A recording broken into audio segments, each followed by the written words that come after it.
Você sabe. Não porque alguém te contou. Não porque leu em um livro. Não porque assistiu a um vídeo motivacional. Você sabe porque sente. Sente quando deita a cabeça no travesseiro e o corpo está cansado, mas a mente não descansa. Sente quando abre o celular pela 10ª vez sem saber exatamente o que está procurando. Sente quando promete que amanhã vai ser diferente, mesmo já sabendo como essa história termina. Você sabe o que precisa ser feito. Sabe qual decisão precisa tomar. Sabe qual conversa está evitando. Sabe qual hábito está te sabotando. Sabe exatamente onde está se enganando. E ainda assim, você não age. Não é preguiça, não é incapacidade, não é azar. É algo mais profundo, mais silencioso, mais perigoso. É o intervalo entre saber e fazer. Esse intervalo é onde vidas estagnam. É onde sonhos apodrecem sem nunca morrer de verdade. É onde pessoas passam anos ocupadas, mas não avançam 1 centímetro. Você continua funcionando, trabalhando, cumprindo obrigações. Por fora, tudo parece normal. Por dentro, algo está se perdendo. E o mais assustador, não dói o suficiente para te fazer reagir. Ainda. Ao longo da história, guerreiros enfrentaram batalhas impossíveis, deram a própria vida por honra, lealdade e propósito. Mas havia algo que eles temiam mais do que o inimigo. Não era a espada, não era a derrota, não era a morte. Era a negligência silenciosa. O momento em que a vigilância cai. O instante em que alguém acredita que já chegou lá. No Japão feudal, isso tinha um nome, um conceito antigo e devastador. Hoje, ele não veste armadura, não carrega lâmina. Ele mora dentro de você. Capítulo 1. A Ascensão. Rafael tinha 12 anos quando tudo começou. Não houve trombetas, não houve combate. Não houve nada que parecesse grandioso. Era apenas um homem parando para beber água no poço da vila. E ainda assim, algo naquele momento ficou gravado para sempre. Não era a roupa, não era a espada, era a presença. Cada movimento era exato. Nada sobrava, nada faltava. O homem não parecia apressado, nem relaxado demais. Era como se estivesse exatamente onde precisava estar. Rafael sentiu algo que não sabia nomear, uma mistura de admiração e inquietação. Como se aquele homem fosse a prova viva de que existia outra forma de estar no mundo. Naquela noite, enquanto os outros garotos dormiam, Rafael ficou acordado. Não sonhando, decidindo. E decidir é fácil. Todo mundo decide. O que separa os raros da multidão é o que vem depois. Rafael acordava antes do sol nascer. Treinava até as mãos sangrarem. Repetia movimentos até o corpo implorar para parar. Enquanto outros brincavam, ele praticava. Enquanto outros descansavam, ele estudava. Estratégia, disciplina, silêncio. Não havia aplausos, não havia reconhecimento. Havia apenas uma certeza interna. Se eu continuar, algo vai mudar. Aos 15 anos, o improvável aconteceu. Entre dezenas de candidatos, Rafael foi escolhido. 5 vagas. 5. Ele entrou na escola do mestre Takeda. O treinamento não era apenas físico, era psicológico, era espiritual. Frio, dor, exaustão. Mas Rafael tinha algo que muitos não tinham: fome. Não queria apenas sobreviver, queria liderar, compreender, decidir sob pressão. Quando recebeu as 2 espadas, sentiu orgulho, mas não entendeu o aviso final. O maior inimigo não está fora. Ele ainda não sabia, mas estava prestes a conhecer. Capítulo 2. Quando o perigo não faz barulho. Nos primeiros meses após a formatura, Rafael manteve o ritmo. Acordava cedo, treinava, estudava. Mas algo começou a mudar. Devagar demais para ser notado. Silencioso demais para soar um alarme. Agora havia salário, status, respeito. As pessoas o olhavam diferente. E, sem perceber, Rafael começou a se olhar diferente também. Eu cheguei até aqui. Eu mereço uma pausa. Só hoje. A armadilha nunca aparece como destruição. Ela aparece como conforto. Um dia sem treino vira 2. 2 viram uma semana. Uma semana vira um novo normal. Ele ainda fazia o mínimo, e o mínimo é perigoso porque engana. O mínimo mantém você vivo, mas nunca te leva adiante. Rafael confundiu conquista com chegada, e isso é mortal. No Japão, existe um conceito antigo para isso. Não grita, não acusa. Ele sussurra justificativas. Descanso merecido, autocomplacência elegante, negligência disfarçada de equilíbrio.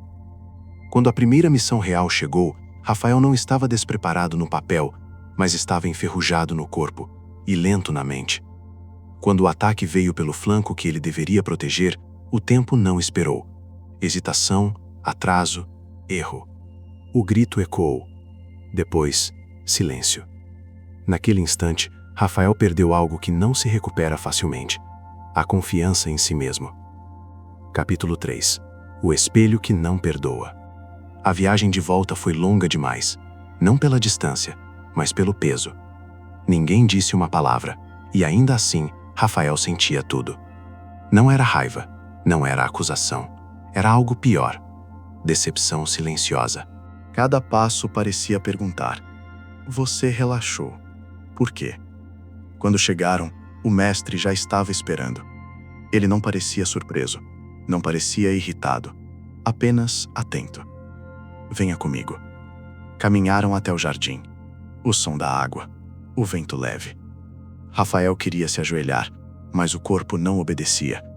As pernas estavam firmes, o espírito não. Conte-me o que aconteceu. Não foi uma ordem, foi um convite. E Rafael contou tudo. Cada detalhe, cada hesitação, cada segundo em que sabia o que fazer e não fez. Esperava punição, gritos, expulsão.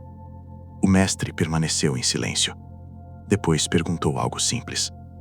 Você conhece o conceito de negligência vigilante? Rafael balançou a cabeça. Ela não se parece com fraqueza, disse o mestre. Ela se parece com conforto. Ele pegou uma lâmina antiga, enferrujada, pesada. Essa espada já foi perfeita. Mas o dono parou de cuidar, parou de treinar, parou de vigiar. O mestre olhou direto nos olhos de Rafael. Ela não quebrou de uma vez. Ela apodreceu aos poucos. Cada palavra era um espelho. Rafael não falhou por ignorância. Falhou porque acreditou que não precisava mais lutar contra si mesmo. E isso é o começo da queda. Capítulo 4. O corte decisivo. O antídoto existe, disse o mestre. E não tem nada a ver com motivação. Motivação vem e vai. Ela falha quando você mais precisa. O que os antigos dominavam era outra coisa. Decisão. Não decisão emocional. Decisão estrutural. Uma decisão que corta. Corta a dúvida. Corta a negociação interna. Corta o amanhã. Entre saber e fazer, não pode existir espaço. O mestre desembainhou a espada lentamente. Quando um guerreiro hesita, ele morre antes do golpe. Ele não falava apenas de batalhas. Falava de vida. Rafael respondeu automaticamente. Vou treinar mais. Vou estudar, vou... Não, interrompeu o mestre. Você está fazendo exatamente o que a negligência quer. Planejar agir não é agir. Prometer não muda nada. O corte é agora. Rafael entendeu. Não com a mente, com o corpo. Levantou-se, curvou-se e foi treinar. Sem discurso, sem plateia, sem entusiasmo. Apenas ação. Movimentos básicos, repetidos, precisos. Não foi épico. Foi humilde. E foi isso que começou a salvá-lo. Rafael percebeu algo fundamental. Se dependesse de vontade, falharia de novo. Então criou estrutura. Horários fixos. Responsabilidades externas. Compromissos que não dependiam de como ele se sentia. Porque sentimento oscila. Estrutura sustenta. A decisão verdadeira não pede permissão. Ela acontece. Capítulo 5. O retorno. Meses se passaram. Não houve milagre. Não houve transformação instantânea. Houve repetição. Dia após dia. Mesmo cansado. Mesmo sem vontade. Rafael não estava mais tentando ser melhor. Ele estava apenas fazendo o que precisava ser feito. Todos os dias. Então veio outra missão. Mesmo cenário. Mesmo tipo de emboscada. Mesmo flanco. Mas algo era diferente. Não no ambiente. Nele. Quando o ataque aconteceu, não houve pensamento. O corpo respondeu, sem hesitação, sem dúvida, sem atraso. O que antes era decisão, agora era reflexo. Todos voltaram vivos. Mas a verdadeira vitória não foi externa, foi interna. Rafael entendeu que disciplina não é intensidade, é continuidade. Anos depois, durante uma negociação tensa entre grupos rivais, ele percebeu algo que ninguém mais viu. Um risco, uma oportunidade. Ele poderia ter ficado em silêncio, esperado alguém mais experiente falar, mas não esperou. Agir naquele momento não era confortável, mas era necessário. Ele falou e evitou uma guerra. Não porque sabia tudo, mas porque não hesitou. Depois, o mestre se aproximou. Você sabe o que fez? Eu apenas agi. Exatamente, respondeu o mestre. Um líder não é quem sabe mais, é quem age quando é preciso. Rafael finalmente entendeu. O corte havia sido feito. Conclusão. O corte que você precisa fazer. Você não é Rafael. Você não carrega espadas. Não vive no Japão feudal. Não enfrente emboscadas em florestas silenciosas. Mas não se engane. Você também está em uma batalha.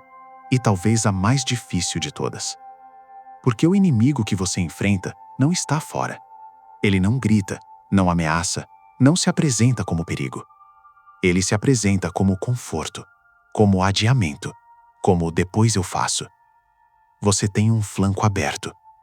Talvez seja um projeto que você sabe exatamente como começar, mas nunca começa. Talvez seja uma conversa que você vem evitando há meses ou anos. Talvez seja um hábito que você prometeu abandonar, mas continua justificando. Talvez seja o cuidado com o próprio corpo, com a própria mente, com a própria vida. E o mais cruel de tudo, você sabe. Você sabe o que fazer.